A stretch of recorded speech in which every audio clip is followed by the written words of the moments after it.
Pada video pembelajaran kali ini, kita akan membahas mengenai form pada Office 365. Nah, oke, selesailah. Maka di sini sudah dibuat 5 soal dengan jenis tipe-tipe pertanyaan yang berbeda-beda ya. Ada yang pilihan dengan jawaban 1, pilihan dengan jawaban lebih dari 1, teks, jawaban berupa teks dengan singkat, ini yang panjang, kemudian ini upload file. Nah, selain dari pembuatan soal seperti ini, ada beberapa settingan. Misalkan di sini berlaku untuk kalau berupa pilihan jawaban. Di sini ada yang namanya branching. Branching ini tujuannya apa? Oke, kita aktifkan branchingnya. Nah, di sini tujuannya apa? Kalau misalkan ini tujuannya adalah jika kita memilih salah satu soal, maka dia secara defaultnya pasti ada lanjut ke soal kedua, soal ketiga, keempat, dan seterusnya secara berurut. Tapi dengan penambahan branching, maka kita bisa lakukan yang namanya, jika jawabannya ini, maka lanjut ke soal yang ketiga.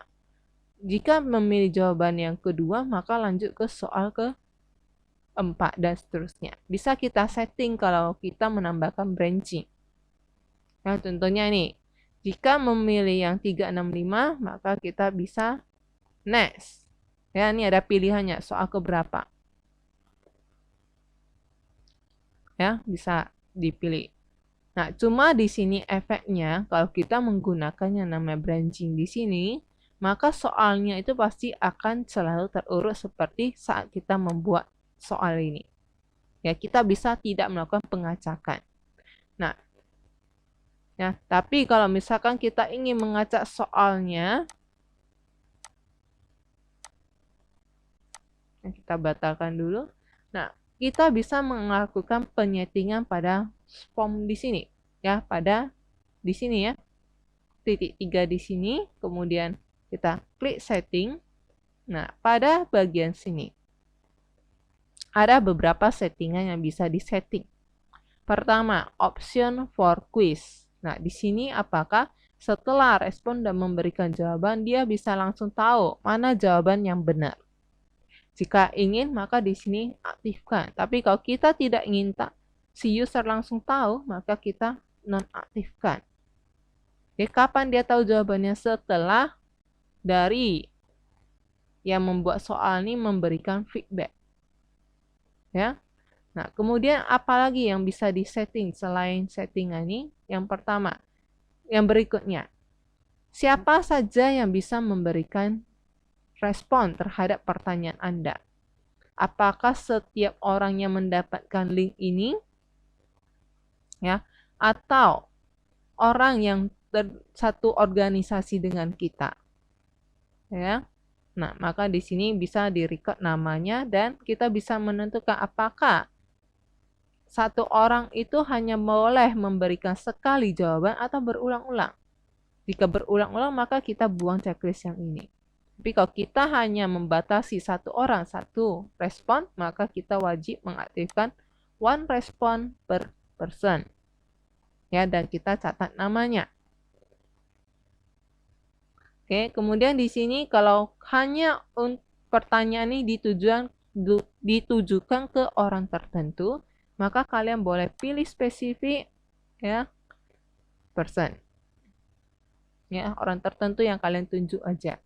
Tapi kalau misalkan semua yang berada pada struktur organisasi, organisasi yang sama, maka silakan pilih yang opsi kedua. Nah, kemudian yang berikutnya, settingan berikutnya adalah mengenai kapan bisa menerima respon terhadap pertanyaan ini.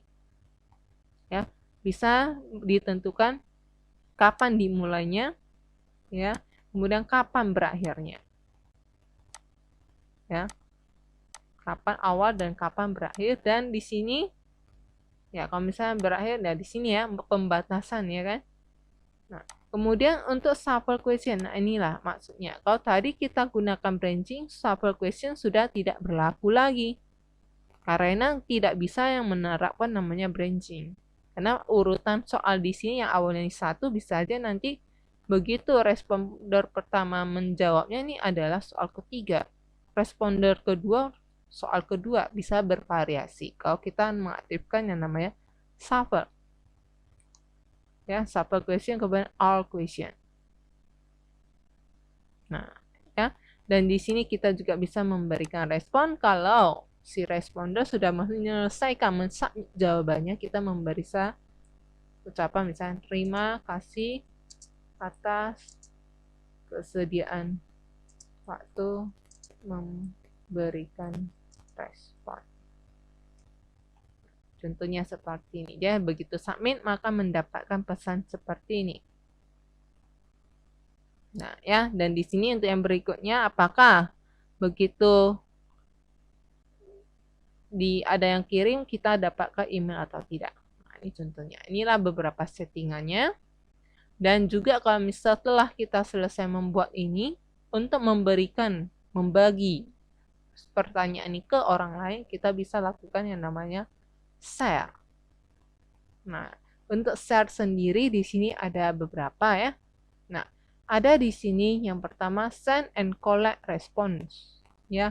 Dimana di sini tadi kita settingnya adalah hanya yang berada pada satu organisasi dengan yang membuat soal.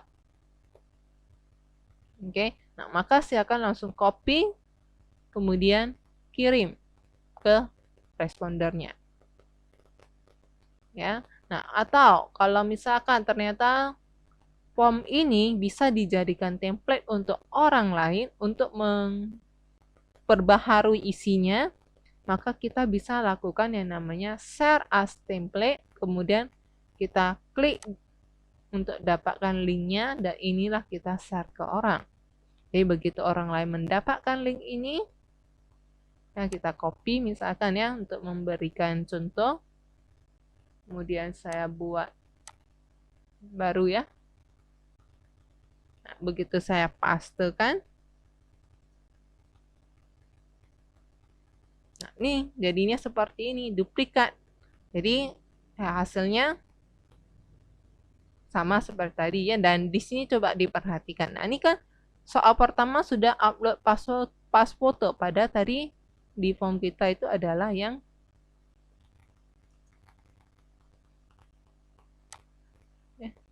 kelima. Nah, inilah efek dari yang namanya shuffle. Ya, soalnya sudah acak. Yang soal pertama jadi soal keempat. Nah, ini ada tinggal duplikat, nanti tinggal revisi. Nah, itu contoh dari share as template. Kalau share to collaborate, bedanya sama di sini cara dapatkan linknya. Artinya apa? Begitu kita membagikan user ini, maka si user yang menerimanya akan bisa juga langsung mengeditnya. Kalau tadi di sini harus duplikat dulu, ya, menjadi form dia baru bisa edit. Tapi kalau kita pilih yang as sebagai collaborate, maka begitu dia dapatkan linknya ini,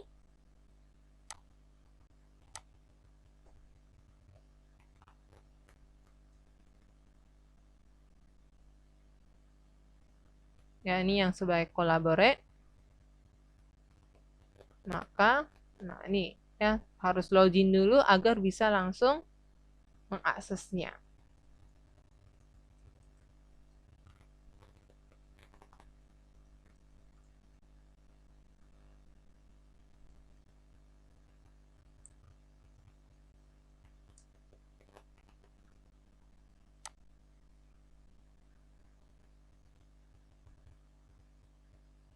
Ya langsung bisa diedit.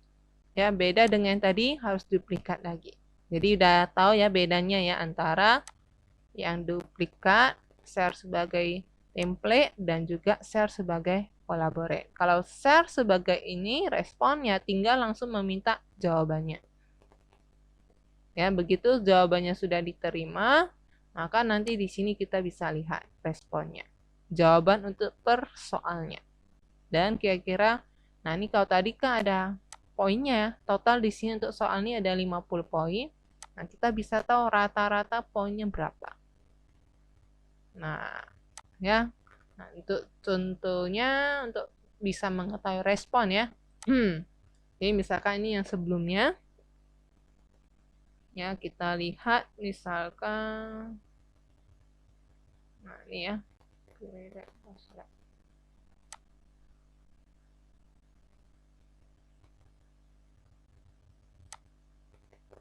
Tidak ada ya. Tidak ada yang belum meresponnya.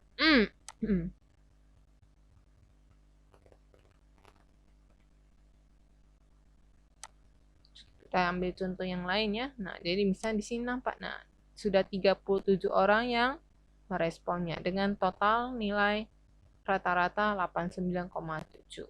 Nah, inilah contohnya. Ya.